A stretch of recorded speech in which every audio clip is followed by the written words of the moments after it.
Hey guys, welcome to another edition of whatever video series this is. I'm Scott of the Limestone Cowboys, my little cousin Kyle. Say what's up, Kyle. Hi. We're gonna just mess around, have some fun. What we're gonna do today is just look at my board game collection. Yeah, so here we go. So I've got about a good 130 games, not including the many I purchased online. Here's my collection. Can you guess how these are organized? All these games here are your narrative-driven games. Here are the combat games. This column, number 3, is pretty games. Yeah, they're just pretty. They're just nice. And this column is, if you can see, engine building style games. The really nice ones, some other ones. And the bottom is generally gateway or small box. Time Stories fell off and now no one likes it anymore. But I haven't played it yet, so I'm so excited to play it. Time Stories, Kyle. Nice. I got Above and Below because it looked pretty and lightweight. And it had Below. And I'm a geologist and I like to have dirt in my games. This is a game where you're playing as a campaign. Kind of like Gloomhaven, where you have a book. Not cooperative. This guy does not like cooperative games. He likes killing people. Islebound is kind of like Above and Below, but you're moving around on the ship and yada yada. So yeah, these are narrative games that are just really pretty. Anyways, these also involve skill test rolling dice. The easiest being Scooby-Doo, Betrayal at Mystery Mansion. I like this more than the original Betrayal, just because the artwork, we have not played this one yet, but I really want to. I feel that it's something I can play a lot. I like the fact that cards can be characters, cards can be places.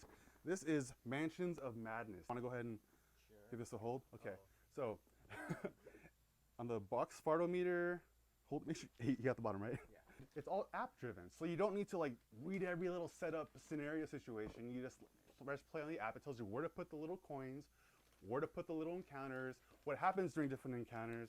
All these games, for the most part, I bought because they were rated high on BGG and not like higher than like a 3.5-ish, because I do not think I can handle with my ADD any game that's more complex. Dead of Winter is also a skill test. Roll your dice to see if you succeeded or not based on your strength or your speed or whatever. But in this game, you are surviving in a bunker against zombies, and there might be a traitor.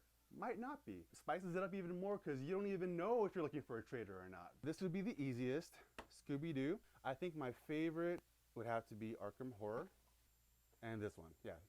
Probably my favorite, but not what I would recommend to a new player. These are 3 roll and writes that I got. If you were going to be learning or teaching a roll and write game, I would suggest starting with Silver and Gold. It's really easy, Tetris-y, bingo. And then Cartographers, which is a lot more involved, but not hard. You are building mountains and streams and forests and rivers, and goblins or whatever are like attacking each other. Railroad Inc. I wanted to like. A lot of people said they loved it. I just was bored, and I'm sorry. Cthulhu Gloom, I got on a whim because it's Cthulhu, and at that point I had no Cthulhu games. So drafting is a category of games where you have a bunch of stuff and you get to pick one, but there's a limit. So when you take something that you want, you remove someone's opportunity to get the other one. I would suggest Biblios as your first drafting game. It's a drafting and auction game. I would then move on to High Society, where you're just trying to spend the most money to buy the fanciest stuff, but if you have the least money at the end, you lose, so you gotta balance it out. Sushi Go, Party, highly recommended by everybody and their mama, but for me personally, has not been successful on the table. A lot of my little cousins were like, I don't want to try this. Including this guy, actually. Mesozoic. I've never played it. Shelf of Shame box. I got it. Why? I'm a geologist, and it said Mesozoic. If you like Ticket to Ride, but want to do buildings instead of trains, that's New York 1901. End of story. Castles of Burgundy. A little heavier. If you want something a little heavier than Catan, play this. Quadropolis. Everyone talks about how it's a perfect family weight game. I just bought it because I have a problem. And Sagrada. I love Silver and Gold. Biblios is super easy and awesome. The next column consists of more combat-y games. Scythe, as you guys all are aware, is a area control, resource management, engine building game with a war theme. The app just came out, and I love the app because it makes me a better player because I can play quickly. Gloomhaven Jaws of the Lion. Kyle and I played till 2 in the morning last night. We lost the second scenario, which is supposed to be impossible, but we're talented like that. Blood Rage I got at every one of the mama's recommendation. Kyle, you play this 1 to 10? We played that? Yeah, we played it. Ragnarok game? Yeah. I like that game. Okay. That's a good game. But it's pretty. I found some cool Ragnarok pieces to replace the little tokens, and it looks way cooler. This space is board combat / tiny epics. I have tiny epic dinosaurs where you're making a farm. Here, ooh. Here, I got tiny epic westerns, tiny epic zombies, and tiny epic galaxies. Like most people, this is my favorite. Kyle's played this. What do you give it? Out of what, 10? 10. 3. A 3. He gives it a 3. Hate him in the comments. And I thought this game was terrible, but it looks beautiful. Zombies is a solid game, but I haven't played a full game yet because it was too complicated and I was tired. Dinos is awesome because I own this one. And I don't like it. Horrible. It's boring. I'm sorry. It's so boring. And this just streamlines the poop out of it. So I like this one more than this. 25 bucks, 50 bucks. Age of War. You roll dice, you get certain kinds of attacks, you make certain combos. This was originally a dice remake of Risk. I like light stuff. I played Number 44. It wasn't as light as I thought. I couldn't figure out how to play it. But eventually it got easy. Got Undaunted. I love it. It works amazing. This replaces this. These are my dice thrones. I bought these because they were just pretty as heck. They're dope because it's basically Battle Yahtzee with different powers. I also created a variant where instead of counting CP on your counter, you count them by adding an extra card to your deck. And it kind of creates a Race for the Galaxy thing where you pay for cards with cards. And it's like trickier. Man, do I discard this card or use that card or that card? So it creates that extra crunch. Jurassic Park, Unmatched. So this game, really easy, battle card driven. Each card tells you what kind of attack or move you can do to which characters. You do that, you get a special bonus for certain situations. Really easy. How long did it take you to figure this out, Kyle? Not 5 minutes. Actually, I got this one because I'm a geologist and I like dinosaurs, so I don't need a reason. My favorite here would be Undaunted. Now, this bottom shelf, just like light stuff for family.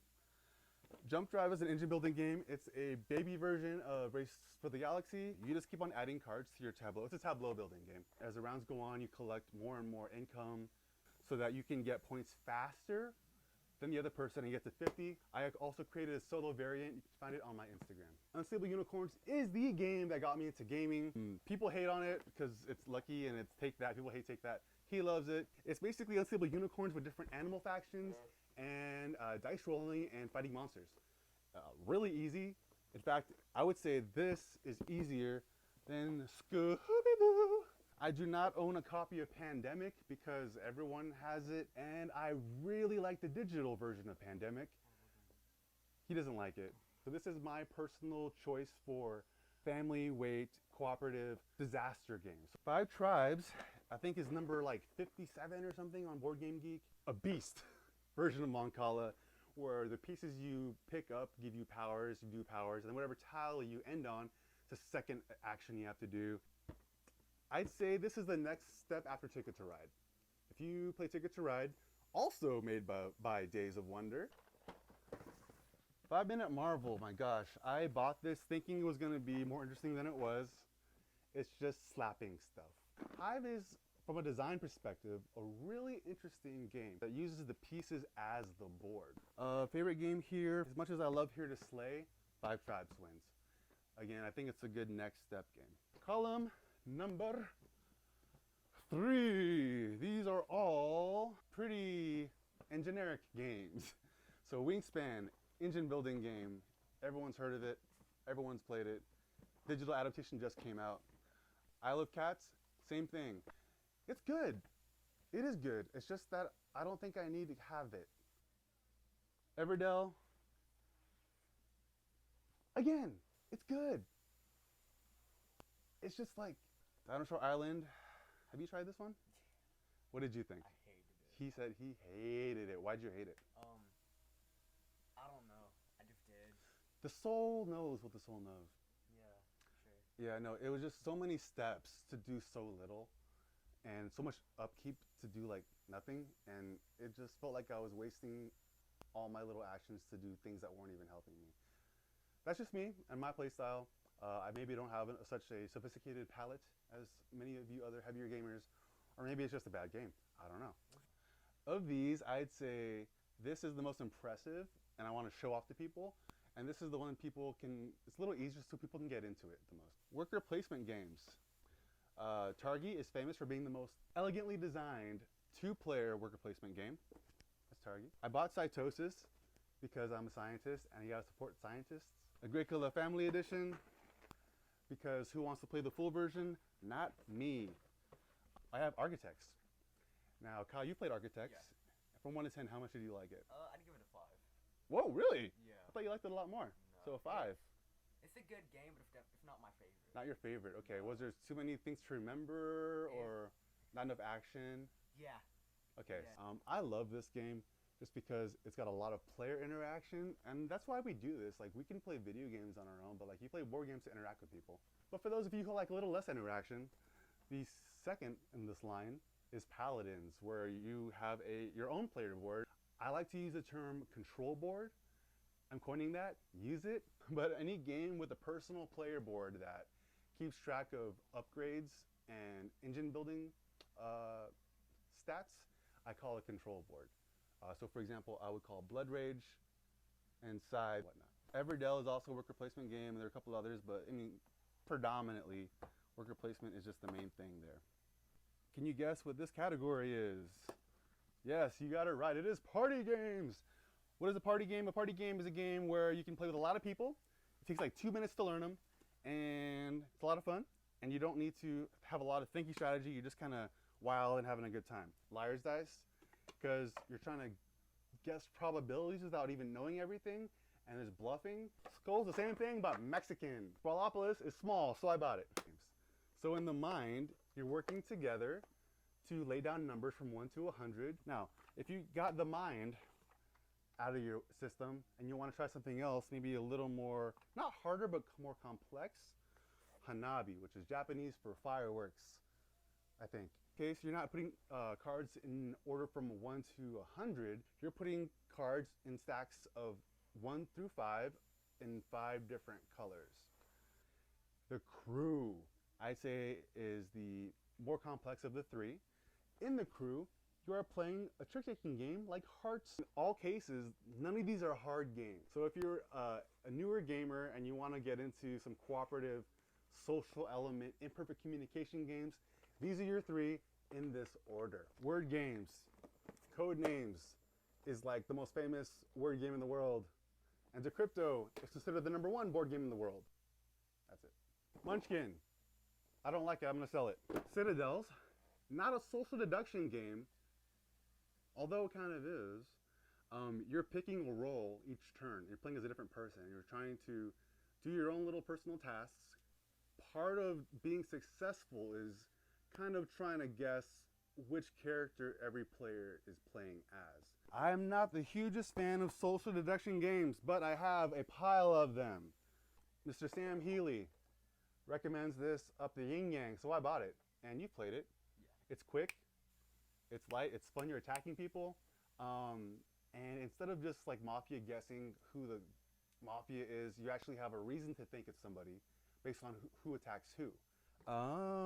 Resistance is very classic. You're just going on missions, you're voting on who goes on the missions, and based on who wants someone in or out of a mission, and the results of the mission, you may have found your spy or whoever. I'm a little bored of basic social deduction games, so I'm selling this. If you want it, hit me up. Hail Hydra, Resistance with Marvel. My favorite of the social deduction games is Deception Murder in Hong Kong. You have a scientist trying to give clues to everyone else as to who the murderer is, and they're trying to guess who the murderer is based on the clues. So again, it's social deduction, trying to guess who's lying, but also using the actual clues to actually deduce who the killer is. Last column, these is my collection of engine building, deck building games. Star Realms, Frontiers, and Paperback, which is a Scrabble killer, and I will never get rid of this game. Kyle, have you played Star Realms.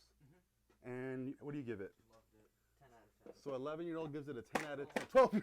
12-year-old gives it a 10 out of 10. Now these are deck building games or bag building games that are also board games. Just kidding. Marvel Legendary is just cards. The board doesn't count. It's just like a centerpiece. Doesn't do anything. I don't love it, to be honest, so I'm gonna get rid of it. Great Western Trail is one of the heavier games that I own, and I haven't fully learned it yet to play it, so I'm waiting on that.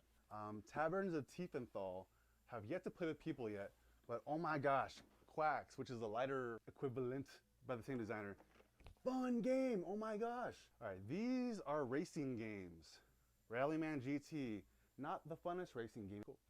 El Dorado, super easy, little kids can play it, and it's got deck building, and it's a great way to teach deck building to move on to games like these. Steampunk Rally is one of my favorite engine building games of all time, where you're building an engine to move and race. Super Motherlode is the same thing, except you're digging underground, collecting crystals and mining, and I actually haven't gotten to play this yet, but I've had it for like 6 months. Res Arcana is not necessarily a racing game, but it is a really great engine building game where you're racing to get the most points. You're not physically racing like in these other ones. But then again, this is not an engine building game, so both of these are outliers. Last box here we have easy engine building games. Century Spice Road. People say Splendor, I say no, never. More like nevder. I love this game, and I love having the mat that goes with it, which are like 30 bucks each. And this game is pretty because the crystals are pretty. Google it, it's dope. The artwork is gorgeous. The cards actually show what they do in the art. How did you like this game? I loved it. You loved it? Yeah. What do you give it?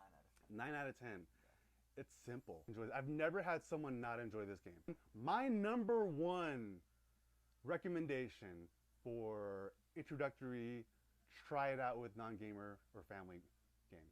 Dice Forge is a game in which you are building dice. You're adding stronger and stronger faces to each side of a dice. You're physically changing your dice. Here you roll dice to get goodies. I call these piñata style games because like you're hitting a piñata and just getting stuff. So Machikoro, Fantastic Factories, I like it. It's got enough complexity to where it's not boring like Machikoro for me, but super simple and looks kid friendly. We gotta try this one actually. It's pretty cool. It's an engine builder. And it makes sense. Like the artwork makes everything, okay, obviously this factory is gonna make electricity. Like it looks like it makes. This is my collection. I've sold maybe 10 games already because I don't know if I plan to keep everything. I just have these to learn mechanics from.